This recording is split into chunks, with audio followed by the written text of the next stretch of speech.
dari Allah Bapa yang melampaui akal dan pikiranmu, memberi hikmat dan kuasa untuk memahami rahasia firman-Nya.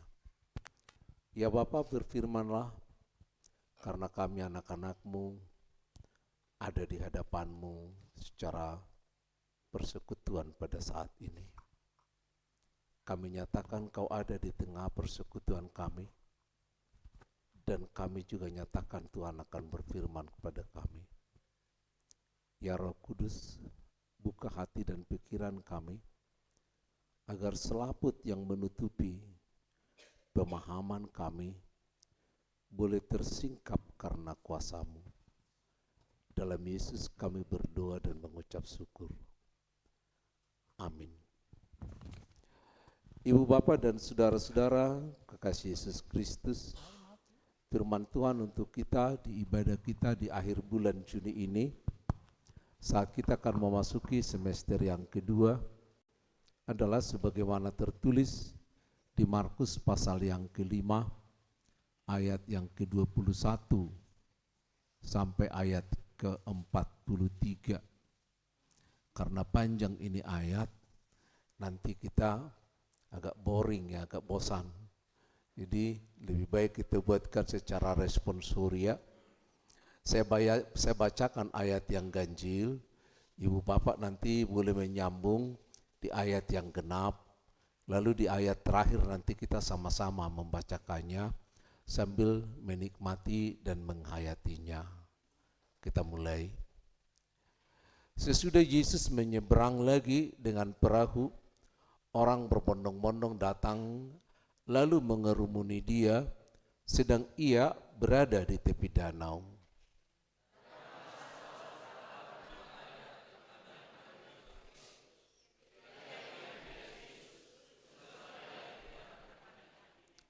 Dan memohon dengan sangat kepadanya, anakku perempuan sakit, hampir mati. Datanglah kiranya dan letakkan tanganmu atasnya, supaya ia selamat dan tetap hidup.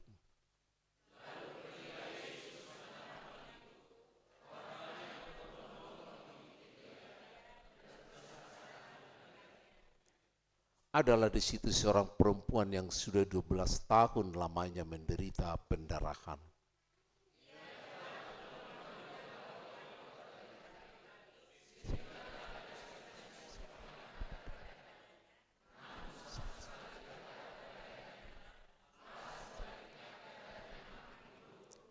Dia sudah mendengar berita-berita tentang Yesus, maka di tengah-tengah orang banyak itu, ia mendekati Yesus dari belakang dan menjamah jubahnya.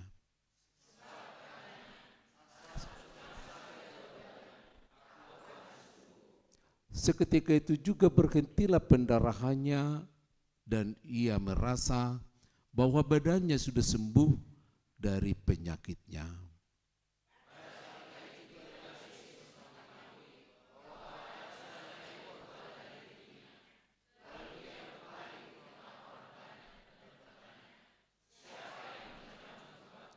Murid-muridnya menjawab, engkau melihat bagaimana orang-orang ini berdesak-desakan dekatmu, dan engkau bertanya, siapa yang menjamah aku?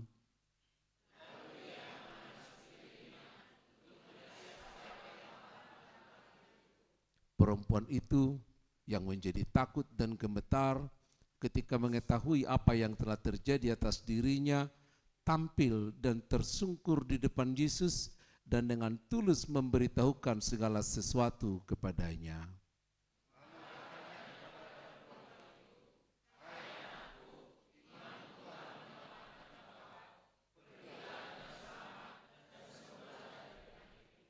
Ketika Yesus masih berbicara, datanglah orang dari keluarga kepala rumah ibadah itu dan berkata, anakmu sudah mati, apa perlunya lagi menyusah-nyusahkan guru?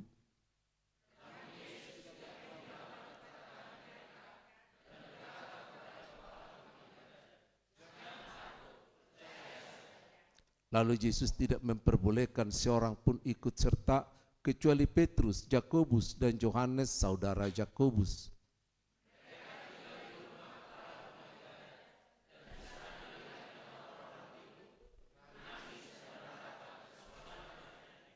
Sesudah ia masuk, ia berkata kepada orang-orang itu, "Mengapa kamu ribut dan menangis? Anak ini tidak mati, tetapi tidur."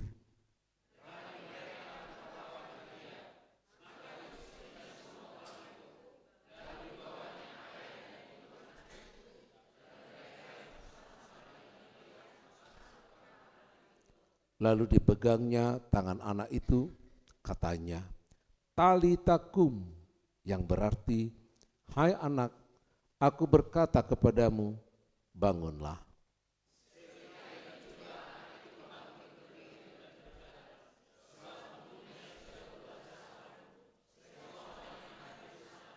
Sama-sama, dengan sangat ia berpesan kepada mereka, supaya jangan seorang pun mengetahui hal itu, lalu menyuruh mereka beri anak itu makan. Sampai sedemikian jauh firman Tuhan dari dua kesaksian yang dilakukan oleh Tuhan Yesus, dan tentu yang berbahagia adalah mereka yang melakukan dalam kehidupan sehari-hari. Dan dengan melakukan itu, iman kita akan terus bertumbuh dari biji sesawi menjadi pohon yang berbuah. Saya Pendeta Wilson Tobing yang sudah emeritus. Kalau emeritus sudah pensiun ya. Ya, saya sudah pensiun tahun yang lalu, terakhir melayani di GKPI Rawamangun.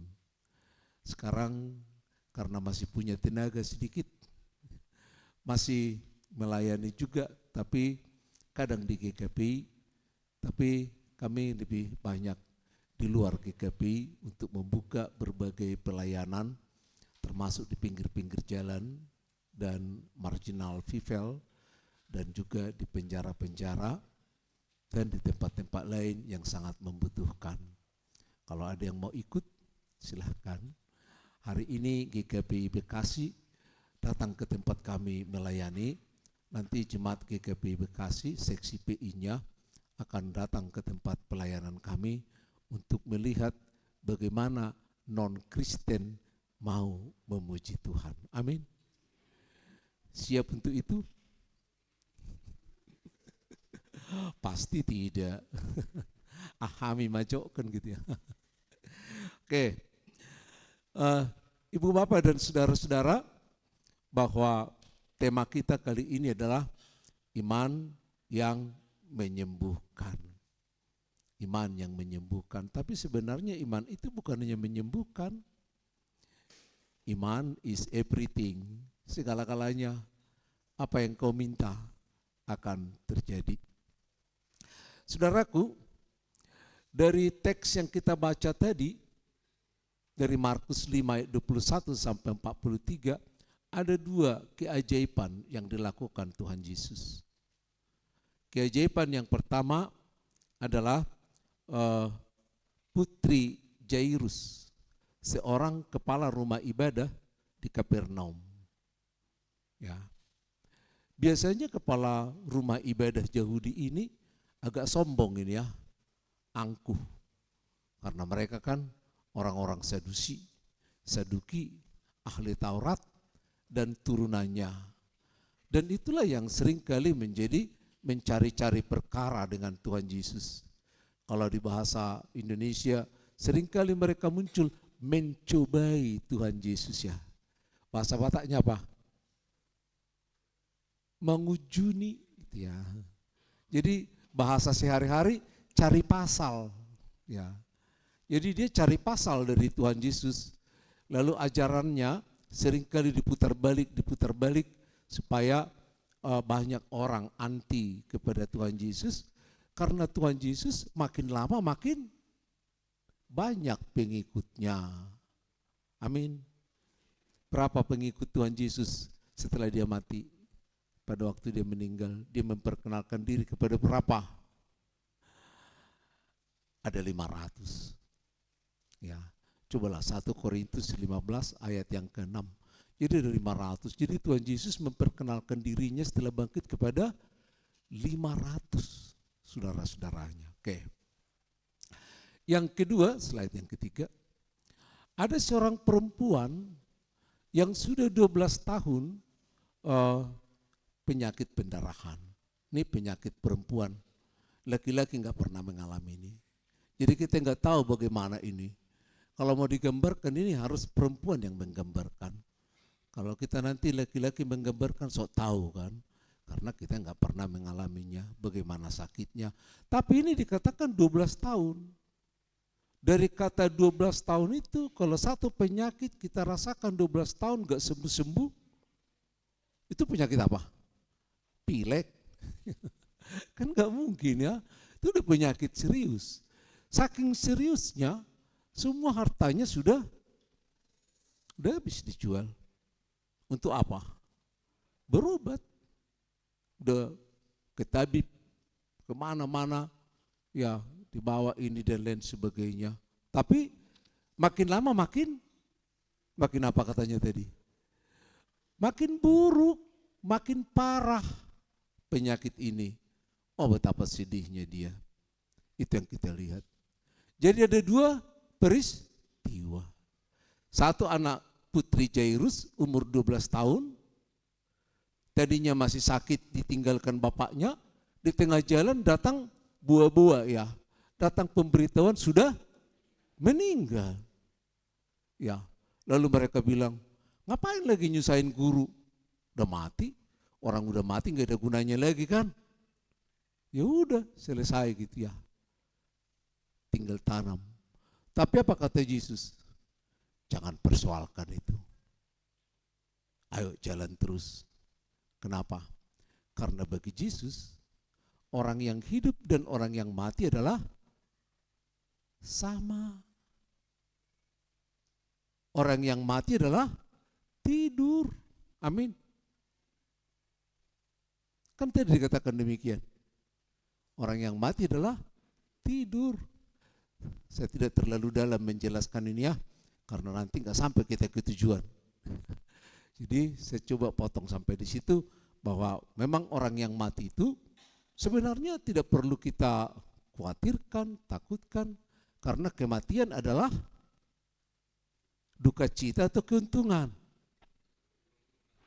Apa?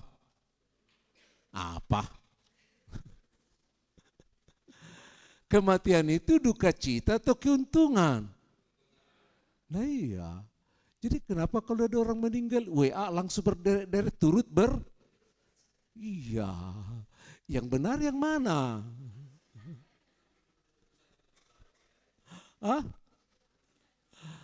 Ya anak Tuhan kan. Disitulah keajaiban itu. Disitulah kuasa itu. Pelan-pelan ya. Oke. Slide berikutnya, ilustrasi.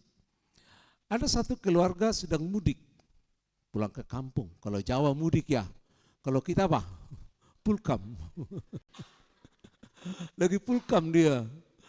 Lalu di desa, pagi-pagi dia bawalah anaknya 3 orang. Ayo kita lintas desa. Wah mereka jogging seperti di Jakarta.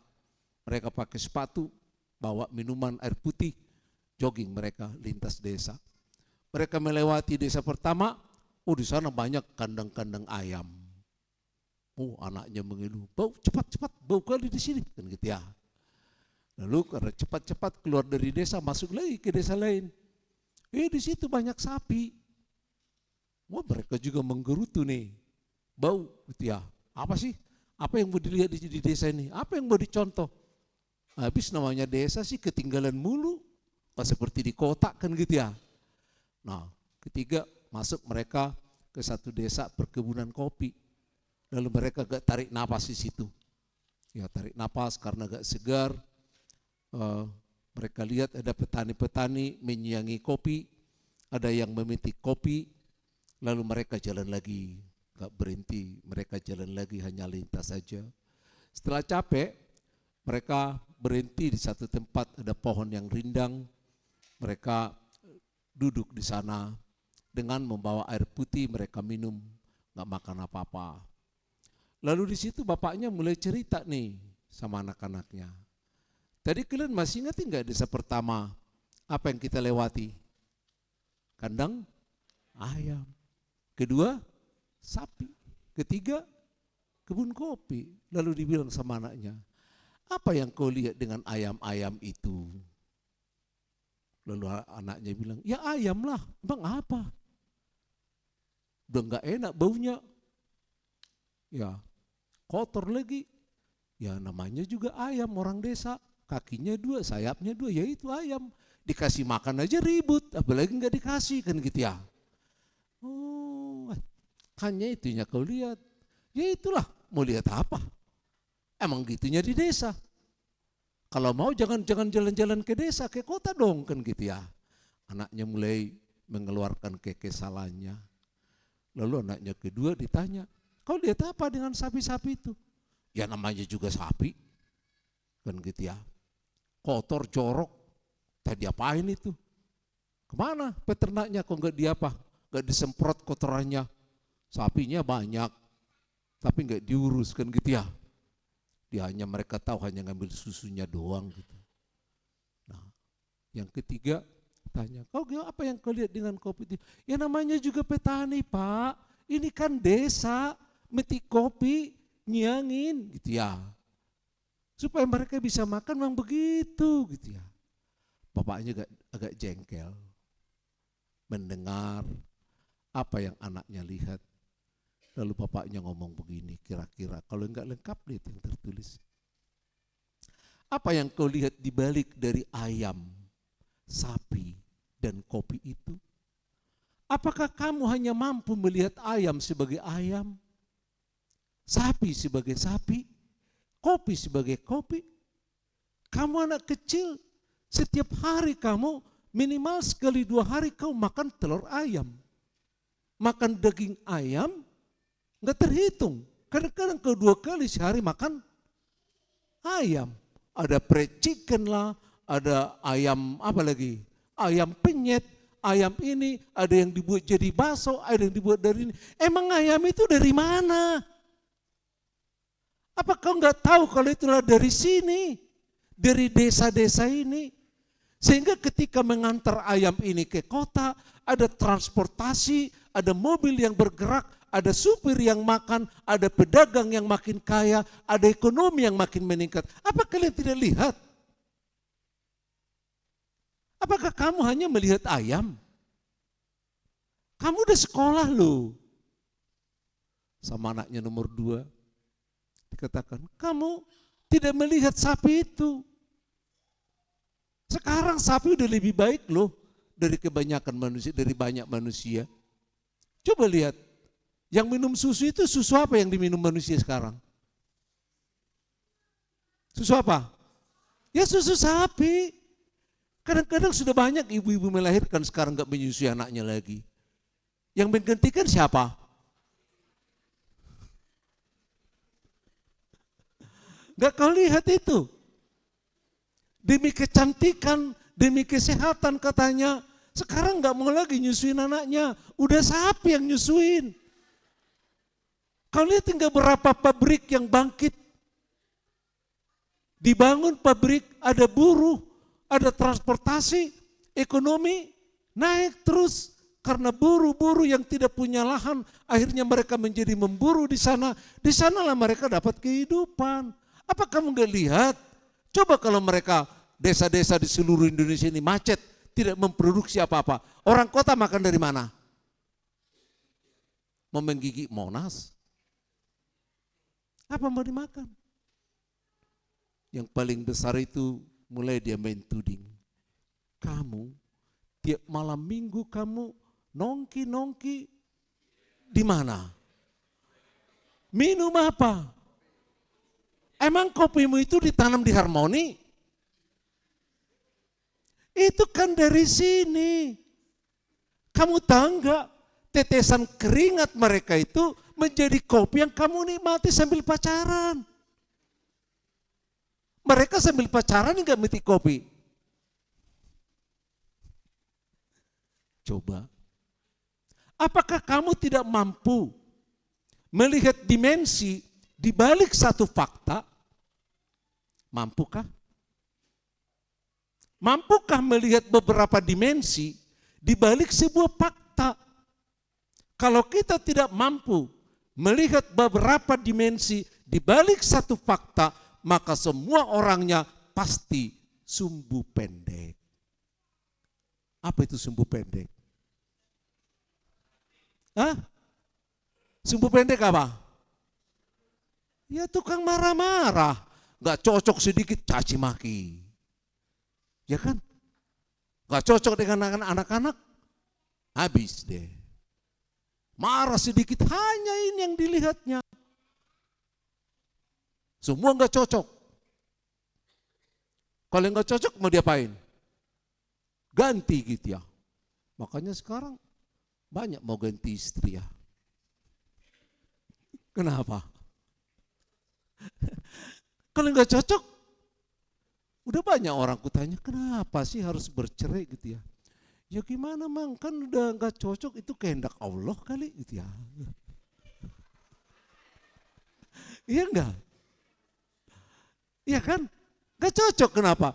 Karena kita nggak mampu melihat dimensi apa yang ada di balik sebuah peristiwa. Kita hanya melihat peristiwa itu. Ya, kemarin Rocky Gerung mengatakan gini, ada banyak orang hanya tahu undang-undang tapi nggak tahu hukum. Undang-undangnya hafal, hukumnya karena di balik undang-undangnya itu ada faktor hukum yang akan membalancing antara keadilan dan apa? Di mana keadilan dan kasih harus dibalancing. Disitulah hukum itu yang diwejantahkan dengan undang-undangnya. Ya kalau kita hanya melihat perkara secara transaksional, ya kita hanya melihat undang-undang, aturan. Ianya sama seperti kita sekarang. Ketika saudara tadi masuk ke gereja ini, dimensi apa yang Anda lihat? Apa? Anda bertemu dengan siapa? Dengan temanmu? Masa polesok kita pacupang. Mananggu dia ada tariaha. Lebih bebas kan? Si gudak pesta. Ngapain kita di sini? Kita mau bertemu siapa? Ya. Ayo slide berikutnya. Kita mau bertemu siapa kita di sini? Kalau kita tidak mampu melihat efek dinamo, apa? Domino. Apa yang ada? Dan disitulah banyak orang Kristen gagal beribadah. Karena mereka mau beribadah dengan dirinya, kepuasan dirinya, bagaimana dia terlibat di ibadah, maka dia rajin, bagaimana dia melihat satu kesukaannya di dalam ibadah, maka dia tampil di sana, tapi dia tidak melihat bahwa dia berurusan dengan siapa? Sedikit yang sampai ke sana. Dimensinya itu yang membuat kita menjadi salah tingkah di dalam berbagai situasi. Selanjutnya, ya. Jadi banyak orang Kristen tidak melihat apa di balik hal-hal yang terjadi itu. Di gereja kita seperti ini. Ketika tadi gereja ini dibuka oleh situa kita dalam nama Allah Bapa, apa yang ada dalam pikiranmu? Dan dalam nama anaknya Tuhan Yesus Kristus, dan di dalam nama Roh Kudus, Halik langit dan bumi, apa yang ada dalam pikiranmu? Toy mak, asal bebek putu bay, unak salam aja kan gitu ya? No, di situ sebenarnya kita akan mengikuti ibadah itu ketika dikatakan dalam nama Allah Bapa. Pernahkah terbayang bagimu bahwa Allah itu bersemayam di tempat yang sangat bercahaya? 1 Timotius 6 ayat yang ke-16. Ada di hatimu? Seperti Musa bertemu dengan Allah karena dipanggil oleh api itu di semak belukar. Saat dia tahu itu Yahweh, apa yang terjadi? Apakah hatimu tadi jatuh setelah mendengar nama itu? Atau biasa-biasa aja? Emang biasa kok. Gak ada yang berubah. Karena kita akan melihat dimensi di balik apa yang ada. Saat dikatakan dalam nama Yesus Kristus, Yesus yang mana tadi ada dalam bayanganmu? Yesus yang lahirkah? Yesus yang menyembuhkan? Yesus yang mati? Yesus yang bangkit? Yesus yang naik ke surga? Yesus yang mana? Atau kosong? Mau kemana kita? Ketika disebutkan tadi, dalam nama Roh Kudus, di dalam hatimu, Roh Kudus itu yang bisa kau lihat bentuknya apa? Maka Allah menurunkan Roh Kudus itu supaya boleh dilihat, supaya boleh dipahami, supaya boleh menginspirasi setiap orang. Maka muncullah Roh Kudus dalam bentuk burung merpati. Pernah terpikir atau enggak ada? Makanya kita seringkali tidak bertemu dengan Tuhan. Orang mencari ibadah yang lain karena ibadah sudah menjadi hiburan. Bukan pertemuan dengan Tuhan. Di situ persoalan kita.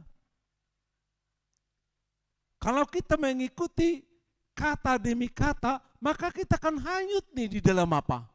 Hanyut di dalam kebenaran, kebesaran, dan kuasa Tuhan. Disitulah kita mulai melebur dengan Tuhan, sehingga kuasanya ada di dalam diri kita, sehingga kita menghadirkan Tuhan melalui semua gerak kehidupan kita.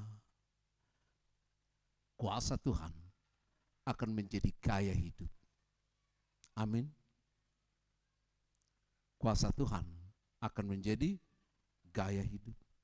Di rumah pun kita demikian. Banyak orang berkeluarga tidak melihat kehadiran Tuhan. Kita tidak melihat ketrinitasan kita di dalam pernikahan.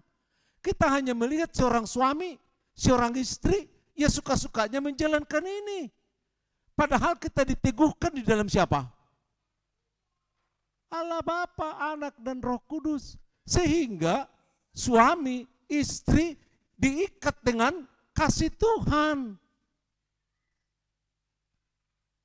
Kenakanlah kasih sebagai pengikat yang apa? Menyempurnakan. Kolose 3 ayat 14. Udah lupa? Wah, kalau ada pernikahan banyak pendeta mengambil ini. Kenakanlah kasih sebagai pengikat yang menyempurnakan. Tapi banyak keluarga sekarang gak terikat lagi dengan kasih Tuhan. Maka terikat dengan hukum-hukum suami, terikat dengan hukum istri. Maka ketika terjadi bentrokan hukum, keinginan, dan lain sebagainya, gak ada lagi Tuhan yang mengikat. Ya di situ terjadi kebosanan itu, boring. Takut cerai, tapi hatinya udah pisah. Maka suami cari kesibukan di tempat lain, istri juga cari kesibukan di tempat lain. Ketika bertemu, gak kurang alasan, banyak alasan. Sampai kemudian tidak bisa lagi diperdamaikan, maka muncullah di gereja, ini emang surat dari pengadilan. Lalu gereja bilang apa?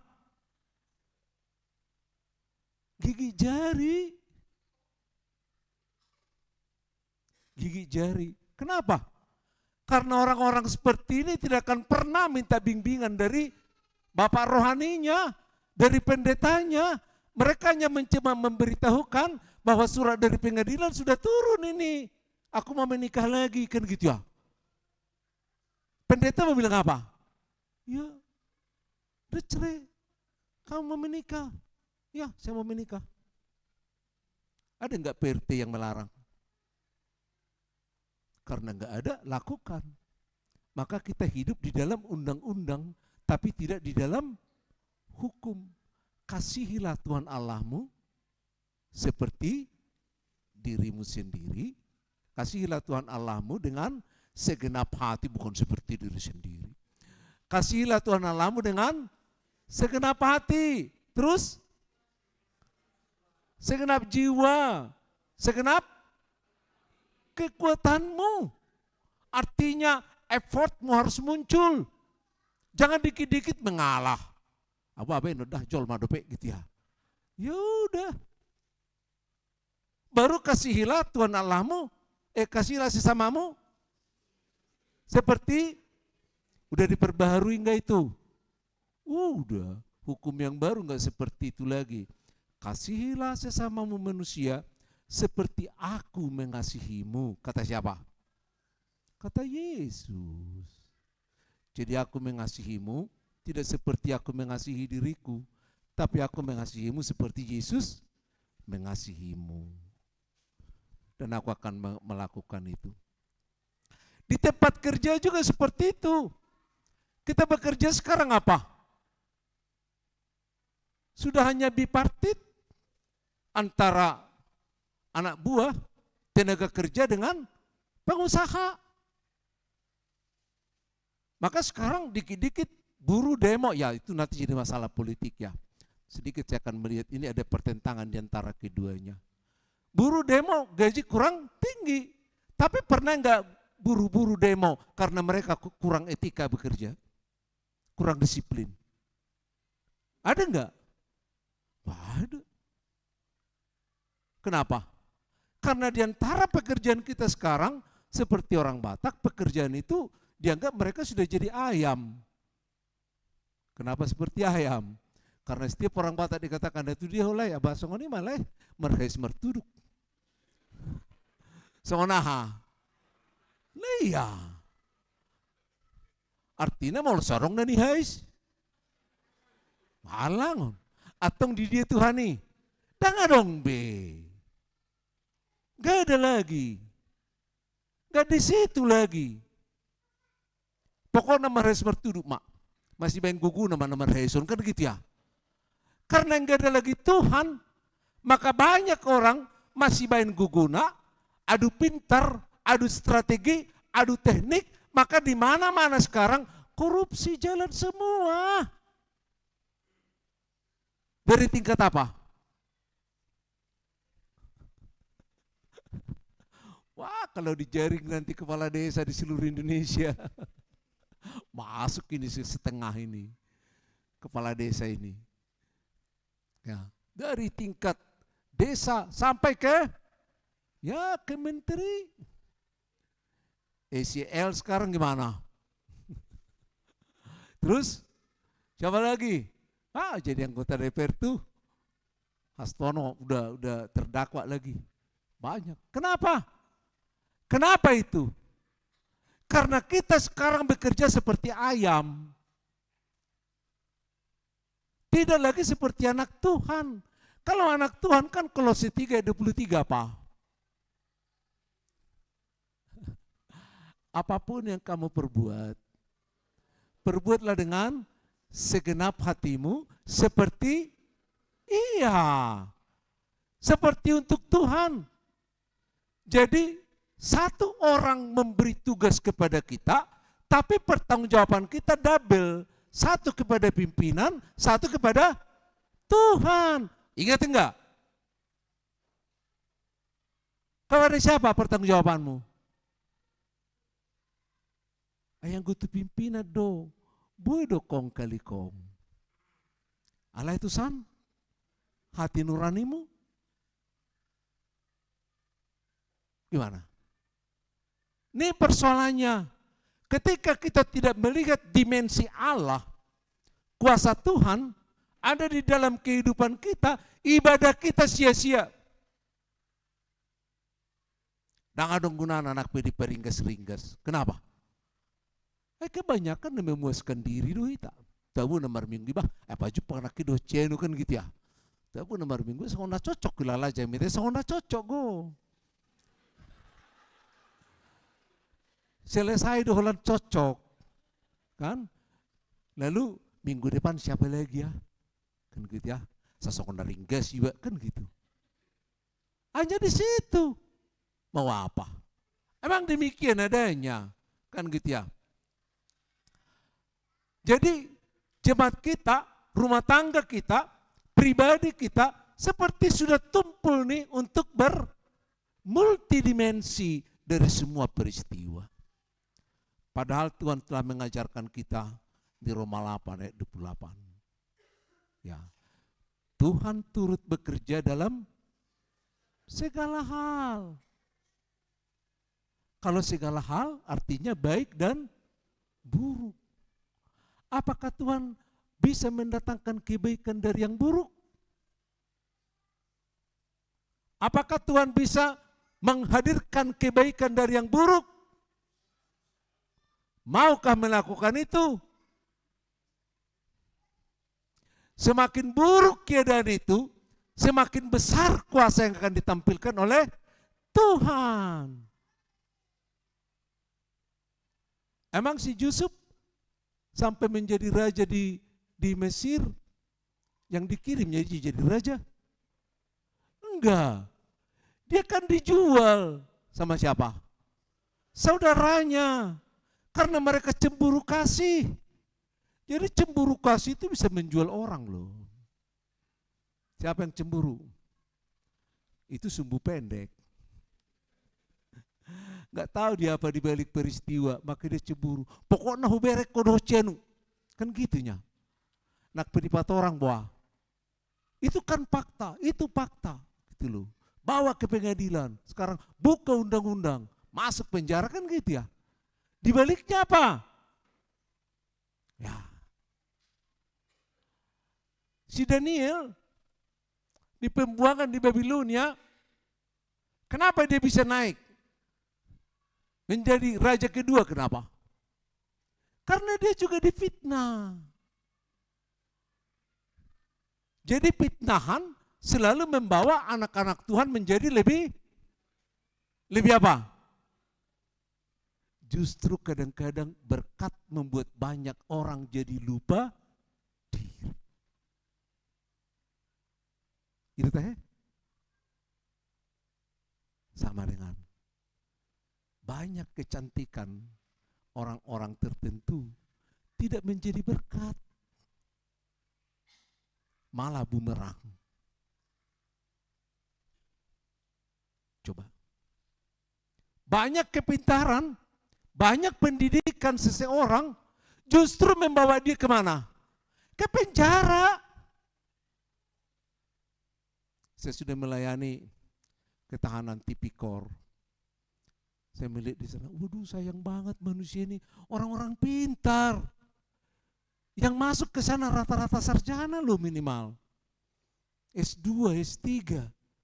Ya ampun kok jadi di sini nih.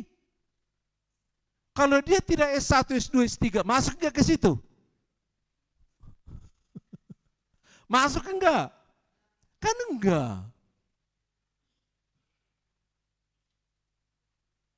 Aneh ya. Itulah kehidupan kita kalau kita hanya melihat hal-hal yang demikian. Inilah yang terjadi di seberang danau di Tiberias itu. Ada dua orang. Seorang kepala rumah ibadah datang kepada Yesus. Dan ada seorang ibu yang 12 tahun sakit pendarahan datang kepada Yesus. Ya. Mereka datang karena mengharap bahwa Yesus akan melakukan sesuatu. Bukan hanya untuk kehidupan yang sementara. Seperti kita datang ke gereja supaya apa? Ayo. Ya supaya memuaskan hati, supaya diberkati Tuhan, supaya ini dan lain sebagainya. Itu makanya Tuhan Yesus pernah marah. Pernah marah enggak? Tapi marahnya sih marah dengan diplomasi ya. Marah dengan diplomasi. Kalau kita lihat di Yohanes 6 ayat 26-27. Ketika banyak orang berbondong-bondong datang ke dia. Lalu mencari dia. Lalu Yesus mengatakan, kamu mencari aku karena kamu kenyang makan roti ya. Iyanya. Lalu lihat 27 dikatakan, bekerjalah untuk makanan yang menuju hidup yang kekal. Kalau kita datang ke sini, paling dua kita supaya diberi Tuhan apa? Hahi pason ma perjula ke? Ya udah no marga datang. Hahi pason. Habis saya. Pasti tebe Tuhan nih. Pasuk-pasuk kan gitu ya. Saya pernah ngomong-ngomong kecil ketika menyusun dua syafaat sama opung-opung. Dia bilang, asyik tebe Tuhan ya kapasuk-pasuk. Bilang, opung, kan opung sudah tua, sudah banyak duitmu. Kok minta diberkati lagi? Dia bilang, iyalah supaya ditebai banyak kena dongi gitu ya. Untuk apa? Coba. Untuk apa? Gak tahu dia untuk apa. Wado mulu danak mangidus pangidona dang diboto tuahan na pinangidunay. Wado. Roma danak mak minta duit. Untuk apa? Ya pokoknya duit lah sinilah. Kok pelik banget sih? Sini duitnya. Untuk apa? Ya pokoknya mau kupegang sini. Inang Amang bilang apa? Kamu masih kecil, jangan pegang uang, nanti kamu dirampok, kamu dibunuh. Karena uang itu kejam. Kalau kau tidak tahu tujuannya mau kemana, jangan minta. Tapi banyak orang Kristen gak mau tahu soal itu. Makanya ketika diberikan berkat itu, akhirnya berkat itu apa? Menyeret dia kemana? Ya, saya pernah bilang kayak gini. Sudah banyak orang sekarang yang punya mobil di Jakarta, beli mobil ya.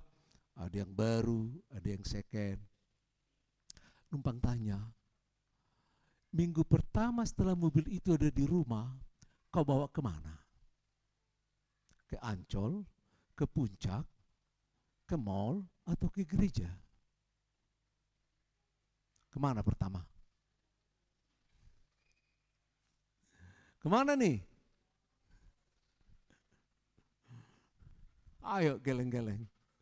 Kemana? Dan selanjutnya kemana kegiatan mobil ini? Saya belum pernah melihat ada orang di Jakarta ini mengatakan, ada mobil Kemang Pendeta, tolong cari siapa yang akan kujemput lansia biar kubawa ke gereja hari Minggu. Ada enggak? Ada enggak? Yang di agak dekat-dekat rumahku lamangnya, siapa yang mau kujemput? Kuantar pun supaya ikut ke gereja. Ada. Wah, ketika kami satu saat pernah bergereja di luar negeri, lalu mereka sermon malamnya itu. Si Anu menjemput ini, sudah bersedia dia menjemput. Jadi banyak lansia itu datang yang tidak bisa bawa kendaraan, dijemput oleh orang muda. Kalau orang muda kita di sini mau nggak menjemput lansia? Saya hanya mau mengingatkan supaya berkat tambah berkat. Amin. Barang siapa percaya dalam hal kecil, kepadanya akan diberikan perkara. Iya. Berkat kecil itu kalau kita gunakan bagi kemuliaan Tuhan, gak perlu kau berdoa, lakukan. Pasti Tuhan akan menambah. Karena doamu itulah perbuatanmu. Tuhan Yesus juga tidak berdoa ketika menyembuhkan. Kenapa? Karena dia sudah doa. Hidup dia itu adalah doa. Jangan seperti kita hanya mau makan berdoa. Habis itu gak berdoa lagi. Jadi hidup kita harus di dalam doa.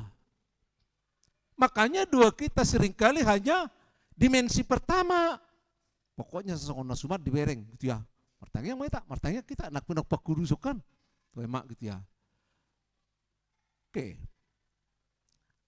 Saudara-saudara, kenapa kedua orang ini disembuhkan? Kenapa ibu yang sudah 12 tahun itu sembuh? Kenapa anak Jairus dibangkitkan? Karena apa? Apa iman itu? Apa iman? Iman ini adalah kunci dari kerajaan surga. Maka barang siapa tidak punya kunci, jabut tak kosong gunaing. Walau roh mutuson, mana nggak tinggal udah nak produk temar minggu gitu ya. Menjaga jabu mau gitu ya. Gimana? Barang siapa yang rumahnya terkunci sekarang, kamu nggak bisa masuk ke rumah itu tanpa membawa kunci. Dan kamu tidak akan mungkin menikmati ada kulkas di situ, ada AC di situ, ada TV di sana tanpa membuka kuncinya, pintunya dengan kunci. Maka iman itu adalah kunci bagaimana membuka kerajaan surga. Bagaimana membuka berkat-berkat Tuhan. Bagaimana membuka suasana kerajaan surga itu. Iman itu. Oleh karena itu iman itu menuntut beberapa hal bagi kita. Ada 3, udah baca di situ ya. Tapi sebelum ketiga syaratnya itu kita melihat kenapa rupanya Jairus. Jairus berdimensi dengan imannya. Tadinya dia sebagai orang Yahudi harusnya antikristus. Tapi ketika dia dengar cerita tentang Kristus, maka dia katakan, asal kau letakkan tanganmu di kepala anakku pasti akan pasti atau insya Allah? Hah? Pasti atau insya Allah? Mana dipakai? Pasti. Yakin? Perempuan itu apa dikatakan? Asal kujama jubahnya. Asal kujama. Saya kan sembuh. Jadi yang dilihat apa? Kesembuhan. Kesembuhan sekarang ada di dalam dirinya, dia lihat kesembuhan itu, inilah imannya yang dalam bahasa sehari-hari, inilah visi. What's your vision? Ahado visim, ya Kristenon. Visi, suatu pandangan yang kita lihat dan kita harapkan dengan sepenuhnya ini terjadi kepada kita. Ibrani 11 ayat yang pertama, iman adalah dasar dari pengharapan. Apa yang kamu harapkan? Apa? Pengharapan itu akan jadi sehingga kamu mempersiapkan. Berita itu terjadi ketika Yesus menyembuhkan orang sakit, ketika Yesus membangkitkan putri Jairus. Ya, dia bangkit. Sekarang kebangkitan itu ada enggak samamu? Saya numpang tanya. Kalau Anda meninggal dunia, nanti Kristus akan datang membangkitkan orang yang percaya. Yang dibangkitkan tubuhmu atau rohmu? Apa? Yang dibangkitkan adalah amin. Oke. Yakin? Betul? Kasian banget ya. Ayo, sama-sama kita mengadili kita. Pengakuan iman rasuli bagian ketiga.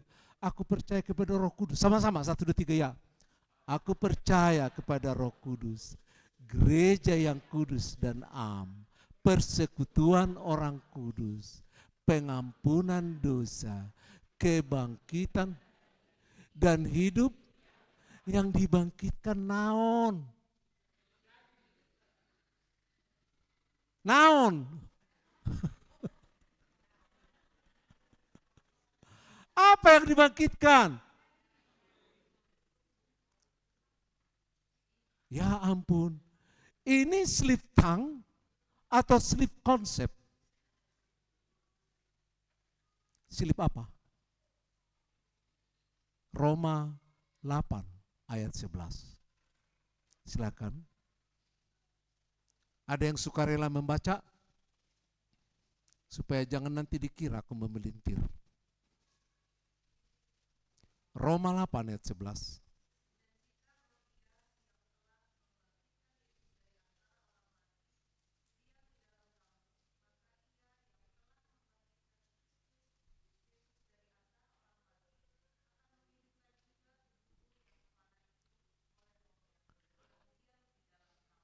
akan membangkitkan apa?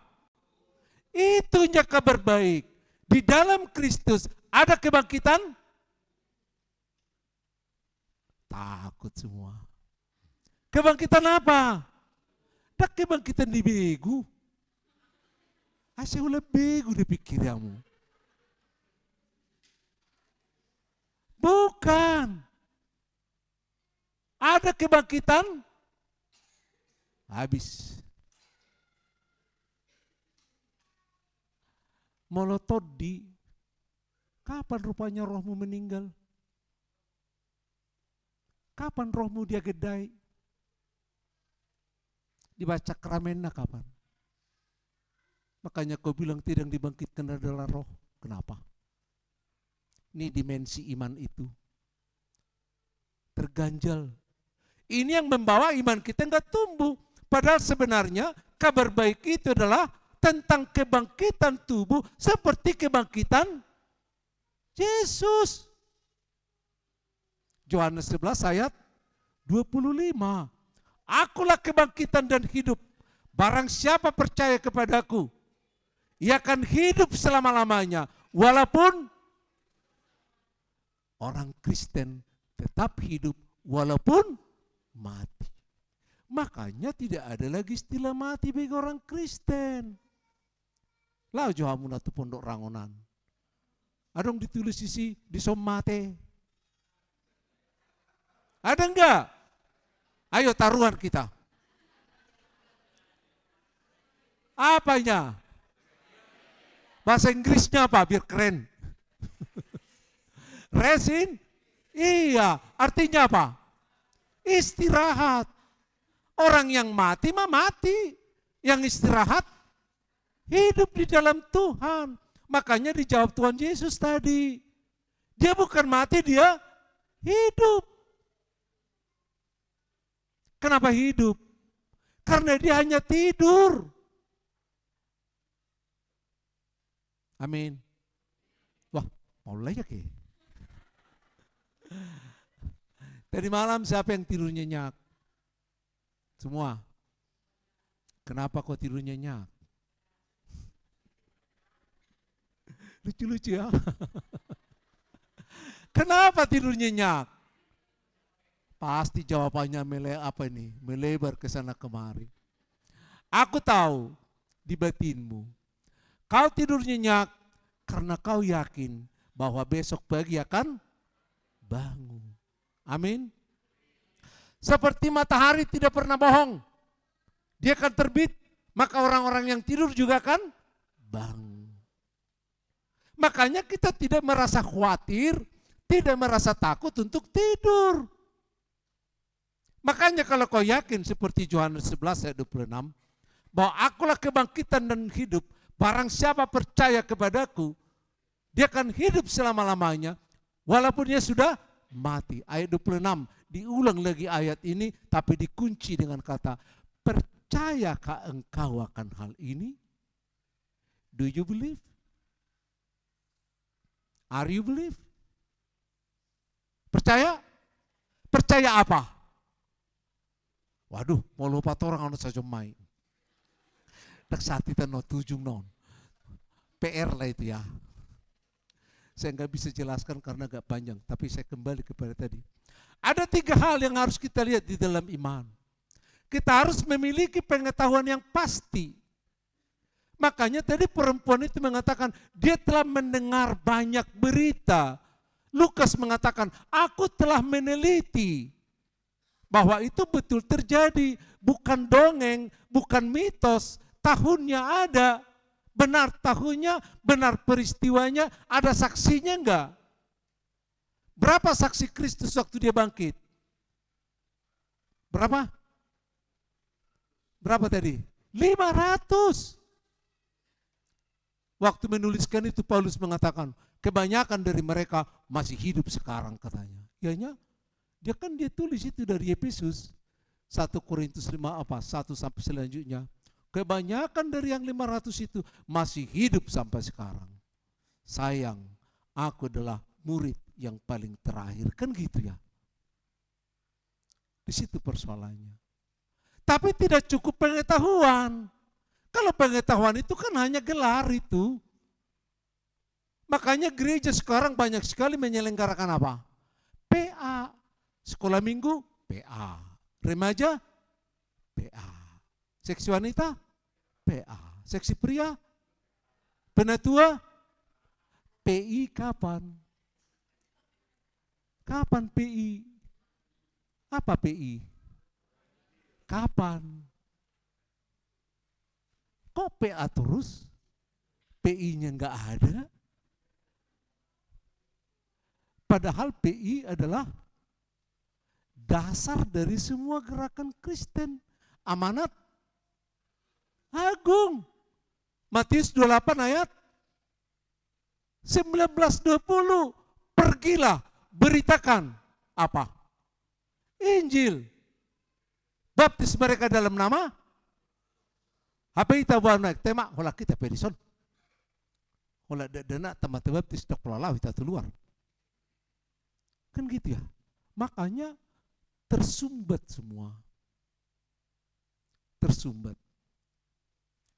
Oleh karena itu perlu persetujuan. Apa sih persetujuan? Setuju nih. Kalau Kristus pernah menyembuhkan orang sakit, yakin enggak kalau dirimu juga akan disembuhkan? Yakin? Yakin?